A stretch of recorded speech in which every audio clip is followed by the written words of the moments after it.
As I promised you last time, today we'll start our talk about our neighbor Turks. We can all feel how common this topic has become now. People nowadays speak a lot about this Russian-Turkish cage and so on. They say, what are we going to do if Russians leave? Or for 100 years up until today, we never managed to talk to the Turks. For 30 years, they said that Turkey is different, that we can talk to them. Then they said that anyway, there's no other way but talking. And now they're more pessimistic, and they say that we should cooperate at least to reduce the danger. What is the problem, really? Why do we fail to do so? For decades, we say that we need to talk, but you talk and nothing works. You don't talk, and they say we have to do it. For me, it's very clear. If the Armenian society still doesn't understand why the genocide occurred, we'll keep asking ourselves how it happened. Once I told you that it's because it happened in a period of time when Armenians and Turks had been getting along very well for decades. They fought against the Sultanate together. They would elect a parliament, joint demonstrations. All this speaks of one thing. We don't know things well enough.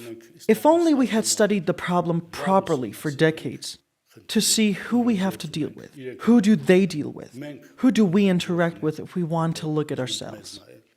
I gave several lectures for the very reason of showing how irrational we are. It's worth our time and energy to make some more serious attempts to understand who Turks are, what kind of a nation they are, and how they settled down. There are several assessments. One part of the nation thinks that they're evil, that they're our enemy. Others say that they're our neighbor, that it is possible to reconcile. Yet others say that it will never happen, and so on and so forth. In other words, there are some Armenian standards which have been showing their failure for decades, for 100 years at least. We don't even know who the Ottomans are, how the Turkish state was created after the collapse of the Ottoman Empire. Everything is based on assumptions. Did the Ottomans consider themselves Turks? Was the language of that state Turkish? No, and this has been studied. Who are we dealing with now? Where did they come from? I think many questions will be clarified for us in the course of a few lectures. We will see how it happened that the Turks did not identify themselves with the Ottomans, and the Ottomans did the same to Turks. This is a fundamental question. It has been confirmed in historiography. It seems accepted by everyone. For decades, a fact was accepted that the beginning of the modern Turks, that is, it is about the Ottoman Turks we're talking about, is from the Turks of Central Asia, from the Turkish nomadic tribes. Each and every one. There are those who deify, ascribe some power, and those who try in every way to reduce it. It was accepted in the best encyclopedias, Oxford stories, and textbooks, and everywhere else. I will show a very typical map to make things clear. Such an area, the Caspian Sea, the Black Sea, and the Mediterranean Sea.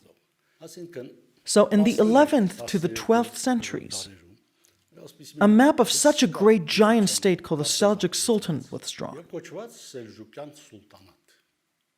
Everything revolves around it.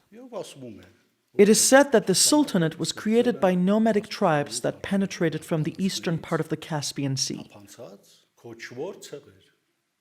All of them, those who do falsifications, those who have a scientific approach, have nothing to do with this question. One of the most recent examples is this extensive book by Rustam Rahmanaliyev. This book attempts to find the sources from which the modern Turkish nation emerged.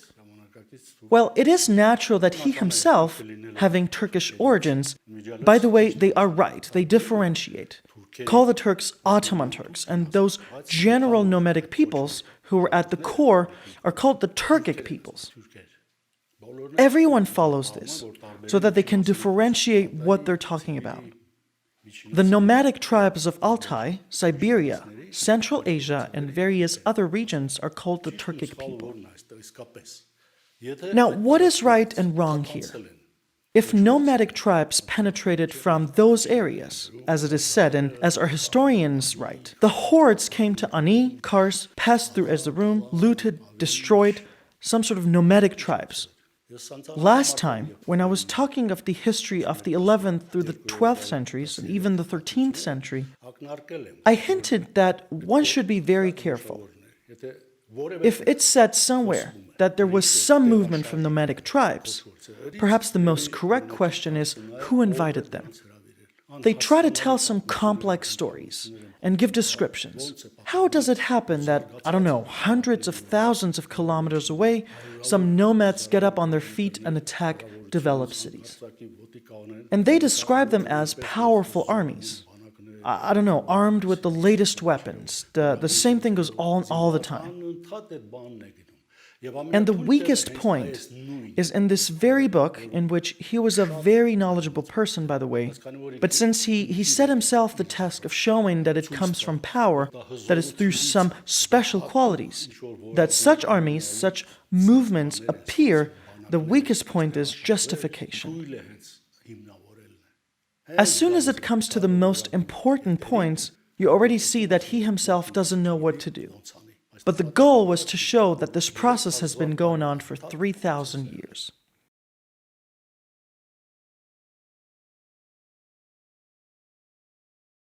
It's normal that there are others who think completely differently. For example, do you remember the culture I showed you last time?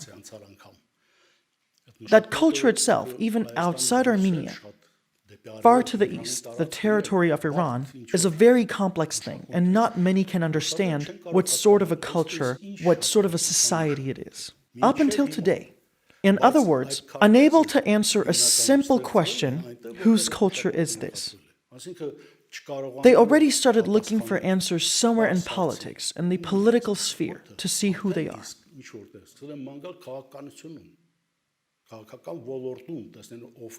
This is the right approach. And today, in the 21st century, people who have been dealing with this issue for decades ask themselves, what is Seljuk culture? What are they talking about? What Seljuk state? Historians rather set forth the question that we can't talk about the bearers of a certain culture, about a state, a policy pursuit, but about the very problem. Where did the Seljuk problem originate? And many say quite convincingly that apparently politics, the political approach, has played a big role here. They're right when they say that the history is mostly written by the winners, aren't they? But history is written by those who have some interests. There was an approach that people really could not discover the essence of that culture. There were other approaches that something was purposefully created. For where do the big mistakes usually come from? From those special approaches, when someone lives in a certain place. Suppose the Greeks lived in Turkey today. They would have written a completely different story. But people are interested in this. Well, Armenians live here, or Turks do. Let's try to find out how it happened. And let's assume that those 1,000 facts came to light. We see that, but still, people cling to those 5%, I don't know, 10%, and try to bring the thread to these days. This is where the confusion in historiography comes from. And it is no longer possible to understand anything at all. But it is not so. If you change your approach, if you don't go from here to the historical sources, but try to find those sources in a different way, try to see what the reality of today has to do with that process, then it will work. Last time, I showed interesting elements of culture to brush up your memory. And I just found this one. This is very interesting too. I think this belongs to either the Shah Armens I mentioned or the Artukids next to them. The names of the kings are the same. People can't find out exactly where it comes from, but it's still very interesting. Look, the emperor with his hat, with everything, with the crown. And this is his image, and next to him is a little prince in some European Roman style. One could easily assume that the prince issued this coin to show whose vassal he is, that he is the vassal of the emperor. But it is called Seljuk. All the coins I have shown are called Seljuk coins. What connected it all? Arabic writings. That is, they're Islamic. There's nothing else. Now I will show you a few things, examples of that culture, so that you can really understand why it is so difficult. Here, these are sculptures from the territory of Persia. They still call it Seljuk art. There are thousands of such sculptures there. Sculptures not typical of Islam. This is interesting. At first, in Islam, I'm not talking about Allah, sculptures depicting people were not allowed. More Arabic letters, you see. You can see this both in Armenia and in Persia. On the left, there are sculptures of purely Persian, Sasanian tradition. Even though animals were also forbidden, we can still see them. This is how they look today. It is good that people are already trying to learn the truth. Let's move on to the facts that can explain us what really made these nomadic Turkic tribes to move to west. What happened?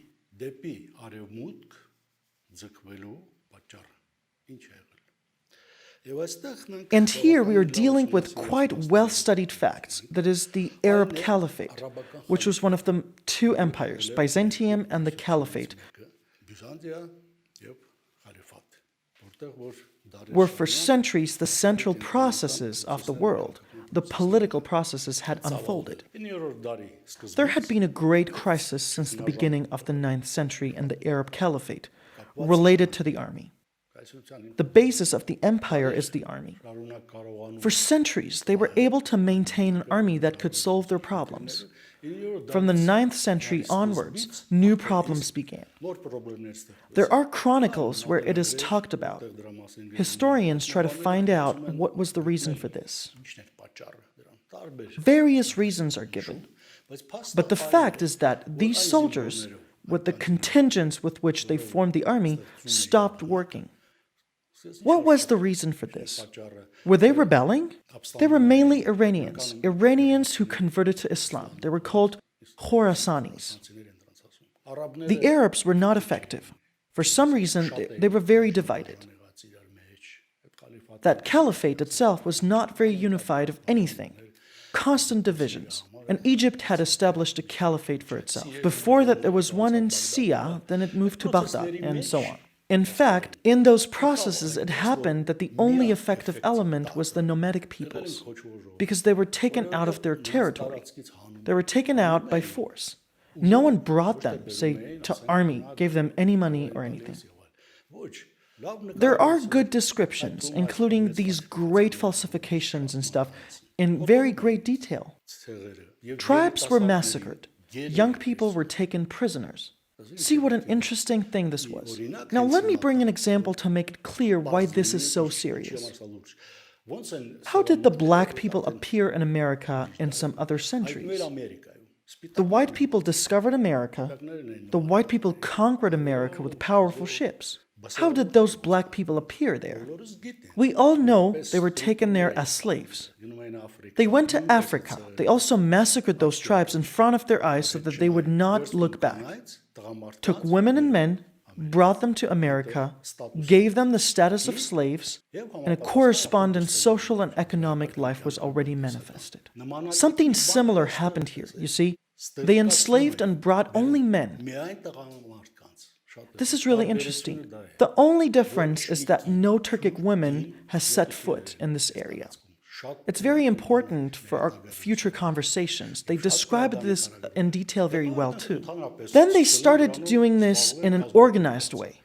They were selling slaves in Samarkand, and it was a very expensive product. There are good descriptions of how they were brought, kept in separate areas, in zones, that they were never brought to the city. This is interesting too.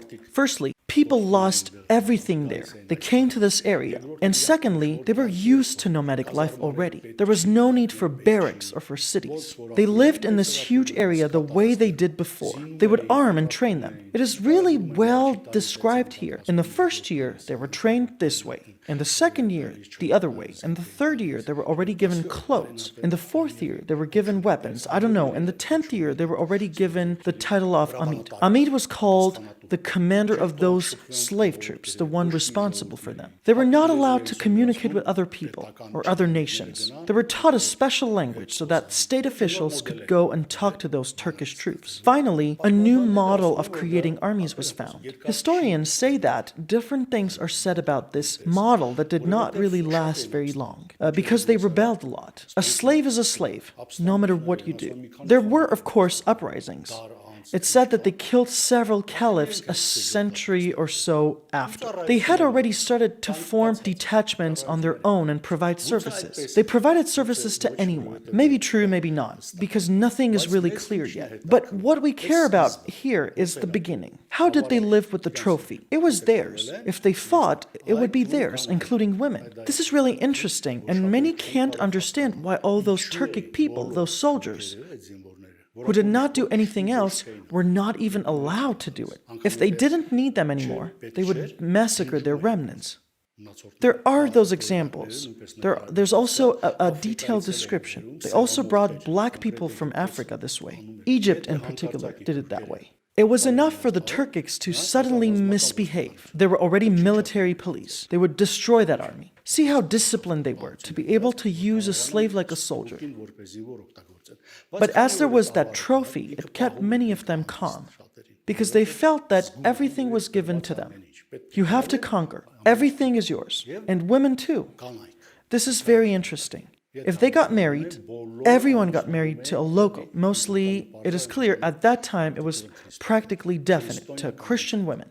See what an interesting start it is. Even this Rahman Aliyev has a very interesting thing about the Hungarians that talks about Hungary, that there were also some Turkic Magyar tribes too. For him, anyone is a Turkic. But that Greeks, whoever he wants to be, Khazars, anymore, I don't know. This doesn't really matter. He says an interesting thing, that by marrying those Christian women, the Magyars reached to a point where they were slaughtered by their own grandchildren.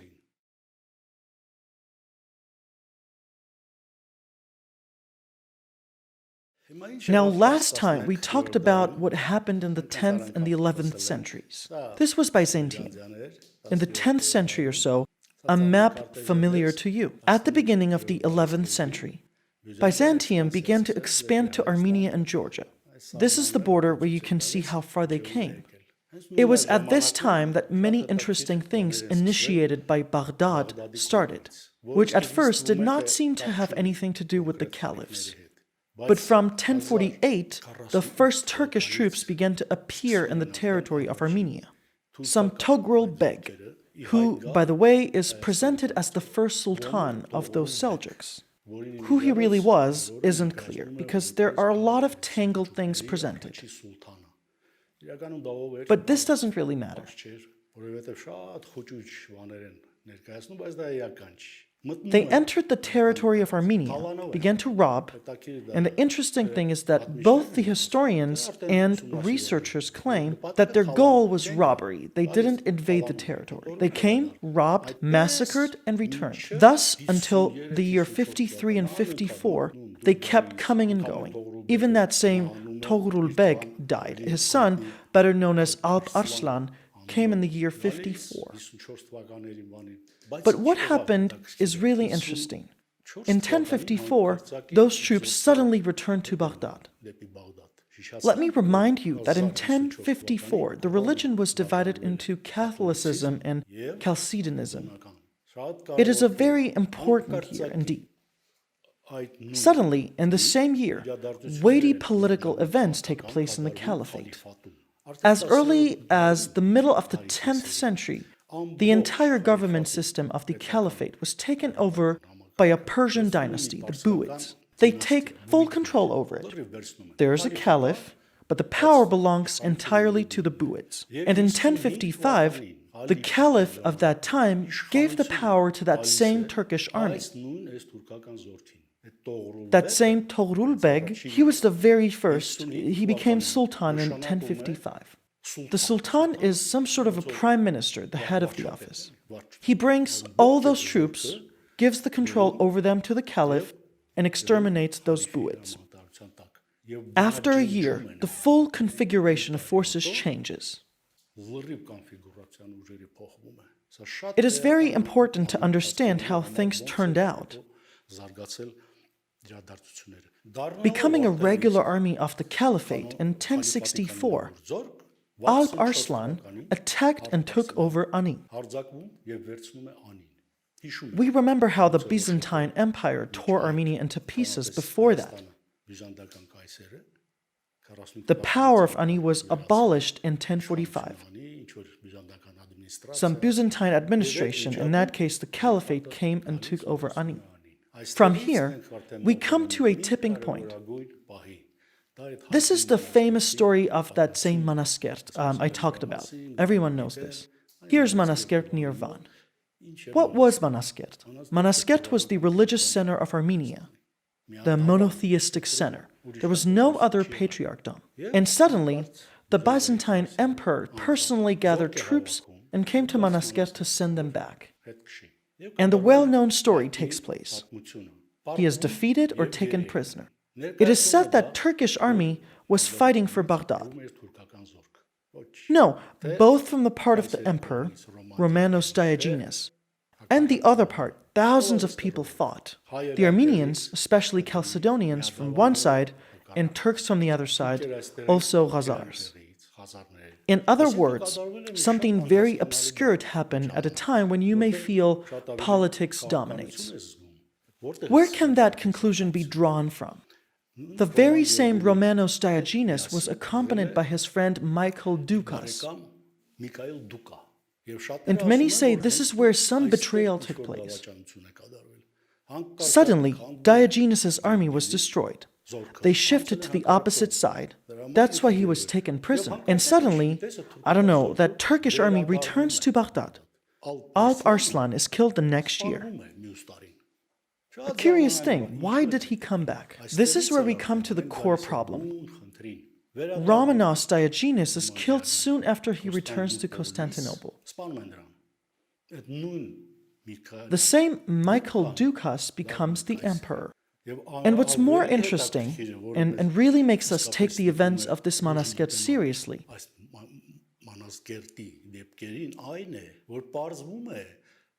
is that it turns out that a treaty was signed by the Byzantine Empire, the same Diogenes, and the Caliph, the Abbasids. They were the main enemies, weren't they? States that have been enemies for centuries signed a treaty. What could make the sworn rivals for centuries sign a contract? What should they sign a contract for? And what made that Alp Arslan go back? Simple as it is, Manaskert, according to the contract, was passed to him. There's that treaty which, as the scholar said, it was a treaty that stated that Baghdad would support the emperors in case of a problem. That is, it will give troops. Because we see that there is no sign of a Turk on this side of Manaskert. And no one mentions them. Last time I showed what happened in those areas after Manaskert. I found another good Armenian map.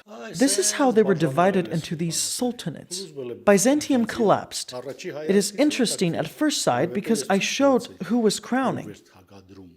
Constantinople crowned all those princes who are also called Seljuks. This is the interesting thing. They call anyone Seljuks. But then you study, you see one interesting thing. The Sultanate of Rum. They kept saying that there was a Turkish Sultanate of Rum. This is a map showing the attack on Manaskert. You can clearly see the borders where they stopped. But how did Turks appear in Nicaea? That's a well-known story. Millions of books have been written about it, and people try to find that source from it. Not from the giant map they keep showing us. It says that yes, things got destroyed, that in 1092 there was a Malik Shah, the last Shah of sultans and stuff. He died, his sons started to fight each other, I don't know what else. This happened, that happened. In fact, nothing really happened. The caliphate exists. It pursues its policy, and this brought it up this history. But what they constantly are trying to show as a source is Asia Minor, the capital of Byzantium. They say there was once a Turkish sultanate in Konya. Here are the dates of the events. That sultanate conquered its neighbors, Danishmendidis. We talked about this last time. Then they speak of those from Byzantium, and so on and so forth. In other words, it seems that from this point onward, a state was created. It's not like, I don't know, they came to become the Ottoman Empire. Now, what is this? It all started with the treaty that the Byzantine Empire signed in Baghdad.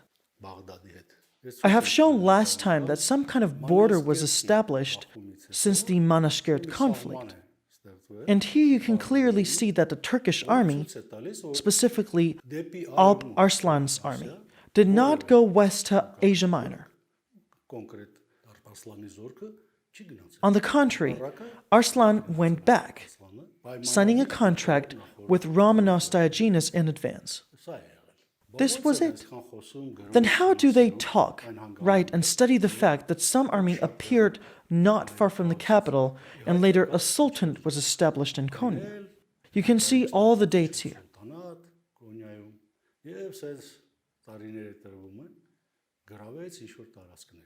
What is the story?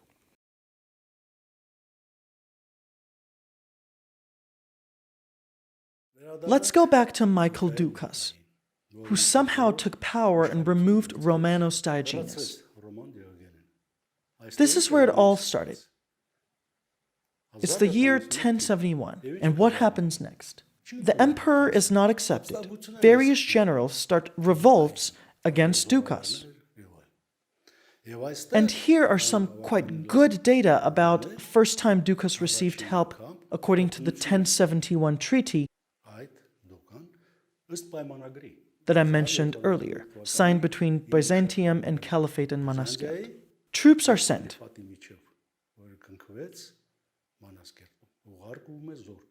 If you look here, although this is a map of another time, I will just show you Nicaea, right next to the capital of the empire.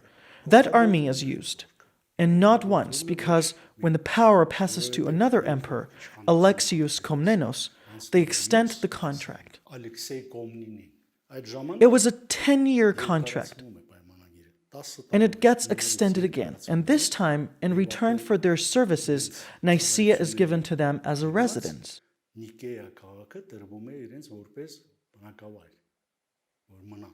And that story goes on until the Crusades. In 1096, during the first invasion, that army gets defeated and leaves to Konya, to the southwest. Then what happens to these people? It is said that a separate sultanate is established in Konya. It is not clear what kind of army it was. They start to write about this sultanate as the beginning of the future Ottomans. There was nothing special about it, except for one essential thing. Do you remember when we were defining power through coins? There was a certain standard, the Byzantine standard, which later passed to Islamic rulers. But this sultanate is very interesting of a thing. It is a completely different kind of a pagan approach. Yes, it is in Arabic and stuff, but there are some lions and a sun here. There can be 1,000 of explanations to this, but the standard is different. That is, there was a different atmosphere there. Here again, some pagan approaches with Arabic inscriptions. This, of course, must be studied because there's information that at some point, the same sultanate, which was the Sultanate of Rum, and by the way, this is really interesting too, why it was called the Sultanate of Rum. Before Konya, it was called the Sultanate of Rum. Then it was the Sultanate of Konya. So it gets destroyed in 1090, then somehow continued its life. Then once again, I do not know who defeated it before the arrival of the Mongols. The Mongols abolished them all. All the sultanates that I have shown you on the map disappear. They appear under the control of Hulayds. And it is said that their sultan flees. But they managed in this small area, the area around Konya, was already returned. The Mongols leave the dark parts on the map to that sultanate. They set their conditions as well, what they have to pay, horses, lands, and so on. And things stay this way for a long time. Many people say that even later, they didn't manage to pull themselves together. So it collapsed into several emirates. The commanders of some army simply divided it among themselves. Maybe this is true, maybe not. It is not important, because that factor isn't really interesting for us. They say in the end of the 13th century, in 1288, the situation changed. And what happened? Now they started to mention a different spot, saying that one of these little emirates, an area of Bek, yes, they had already descended to the level of Beks.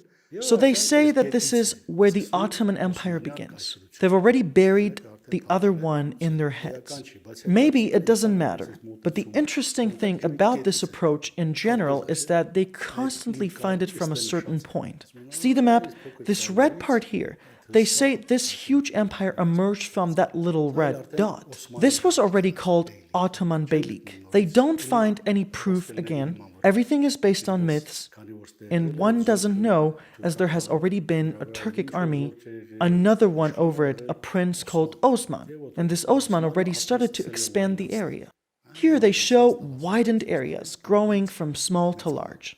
And so we come to a new cycle, where, in fact, it is unclear what was going on in the rest of the territories. Very little is written about this. Nobody writes about what happened to those other sultanates, who they are, what they are. It is already very interesting here in connection with this Osman's Beylik. When talking about army, they say that at this time it was composed of Janizaries. The Janizaries were already a Christian army. They were made to convert to Islam, a simple thing, really. The basis is given here, although they say that there's no written source to suggest anything. But this is interesting. They already say that there are Janizaries. You no longer understand what happened to the Turks at all. And with this Sultan's son, Orhan, they already talk about the great wars of the 14th century. The great relations, in fact, the expansion and the creation of the empire. He creates an army, a state, and so on and so forth. But what started to happen in the Byzantine capital at the beginning of the 14th century, in the 30s? A complicated power crisis began. One of the influential figures, named John VI Kantakouzenos, invites troops, Turkish troops.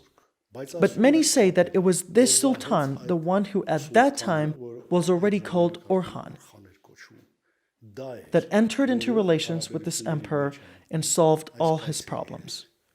First, he helps him to come to power. No more details needed. That's the only important thing here.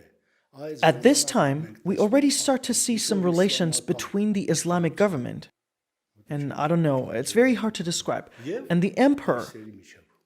If this period is presented correctly, this emperor appears in a pickle with a Turkish army. Many say that the army was not from here.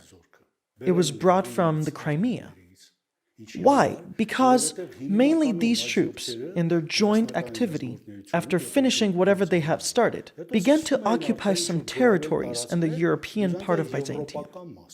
It seemed that the capital, Constantinople, was still under the control of the Christians, but you can't find out how the troops appeared there. What is the problem? In addition to our governmental problems,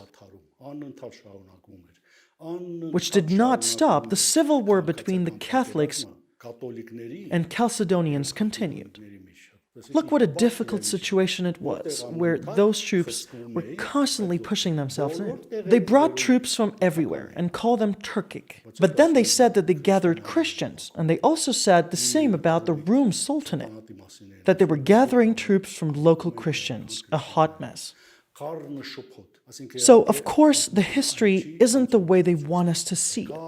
Like they came, entered, occupied, and in the end, they already bring things to the point where this was already the 1400s, the end of the century. Seems like the Sultan of the Ottoman Beylik. He was called Bayezid, and that Bayezid already wanted to take the capital of that empire. And suddenly, there was a completely different flow of circumstances.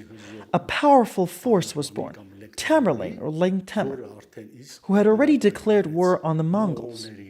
I don't want to repeat the history of the Mongols. In 1258, they destroyed the caliphate. Neither their territory nor their power existed for 100 years. But another force emerges from Central Asia, which already declares war on the Mongols from various directions. First of all, destroying those who helped them.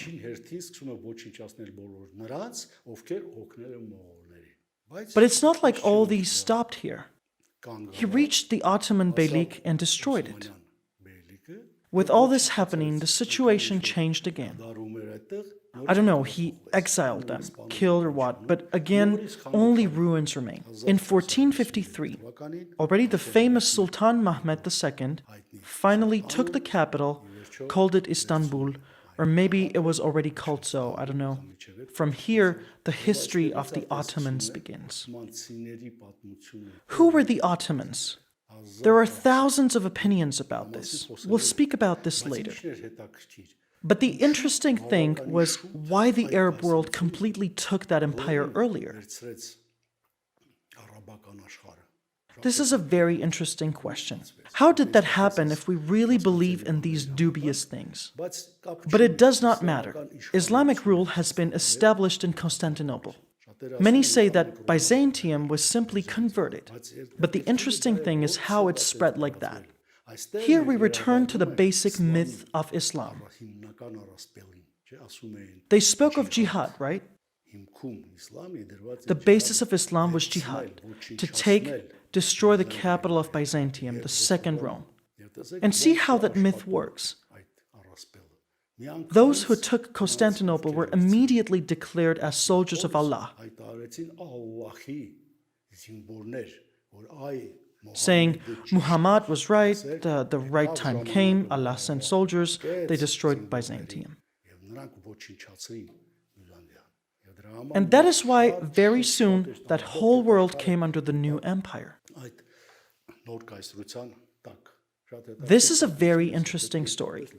It should be studied properly. It's not that you can see the people stand up on their knees so powerfully, especially taking into account what state Constantinople was in. There was no city. There were 10,000 or so people in all of this turmoil in the early 12 to the 1500s. It was a ruined city. It was destroyed in these wars. And so, all of a sudden, something so big started. We'll talk about this later. We must finally understand who those Ottomans were. They say that we're not Turks. And their language, after all, developed as a semi-Persian, semi-Arabic mixture. I do not know Greek as well.